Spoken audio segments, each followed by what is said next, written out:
So, Sandra, my first question for you is how can we take care of our mental health? So, what does mental health include? Mental health, well, it's encompasses a lot of different things, mental health. When we think of physical health, like an ailment, if I had a broken arm or a broken leg, you would know what to do to help me. But when it's up here and it's hidden, a lot of times people aren't even aware that we are suffering in our mental health. So what I like to do is be able to pick up on the signs and symptoms of mental health.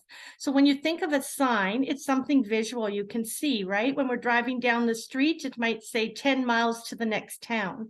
That's a sign. So we can see it as an objective point of view. But a symptom is more what the person has inside, what the person's struggling with mentally.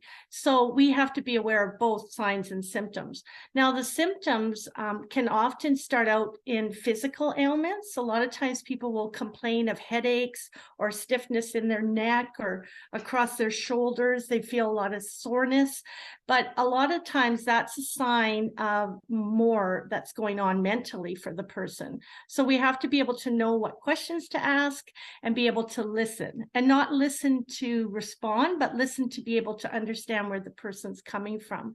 So asking things such as, how has your sleep been? How are you doing with your eating, your appetite? And even going as far as asking about hopelessness, helplessness. A lot of times people struggling with mental health, they'll feel hopeless and helpless. Sometimes they sleep more, sometimes they sleep less. Sometimes they use food for comfort, so they eat more, sometimes less. And I go as far as speaking the language and talking suicide, like asking the person if they are suicidal, because a lot of times there's a lot of myths associated with mental health, and people will say we don't want to talk about it because it'll give the person the idea of suicide. And I tell people that they've thought about it long before you've asked the question. And you know what? You and I might be the only people that are speaking that language, and we're the only people that are asking the question. And we may have one go at it to be able to ask the question, are you suicidal? And then be able to feel confident in knowing what to say next and where their resources are and what things can help them. So, if someone is suicidal from our audience, what is your advice? What that person should do? Well, again, looking further into the suicide, do they have an active plan? Is it what we call fleeting suicidal thoughts, where they just feel like life would be better if they weren't there, or people would be better off if they weren't there? They feel like a burden. Do they have a plan? Do they have a plan by a certain time? Sometimes when I work with people, they'll say, if things aren't better by an anniversary date, I feel like I'm going to end my life. Or they may be hoarding a lot of medication and be thinking about taking them on a certain time. So it depends on, I mean, every suicide is serious. I treat everyone, whether the person's been suicidal 10 times before this time, we treat it very, very seriously. So we need to make sure that the person seeks professional help. And depending where you are in the world, there's people that can come out to you. I know in Canada here, we have what we call a mobile team. So people will come out in twos, and they will come to your home and assess whether you need to go into hospital or have somebody stay with you, or you go to someone's house. The main point is staying safe.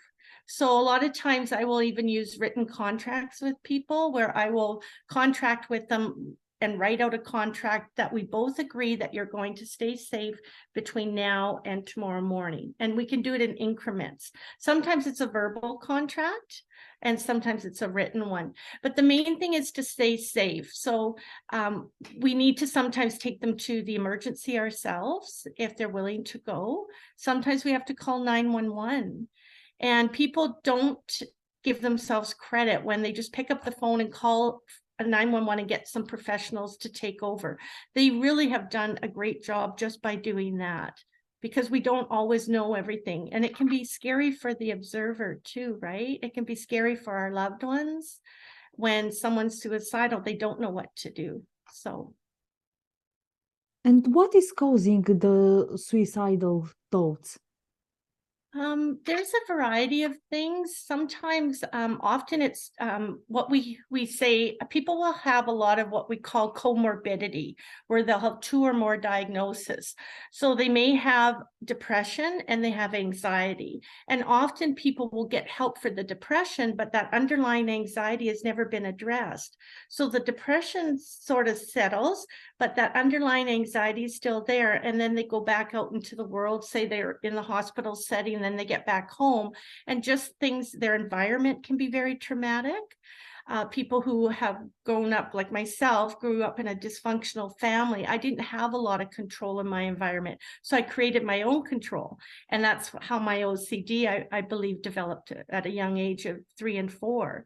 So sometimes trauma, sometimes living with depression, anxiety.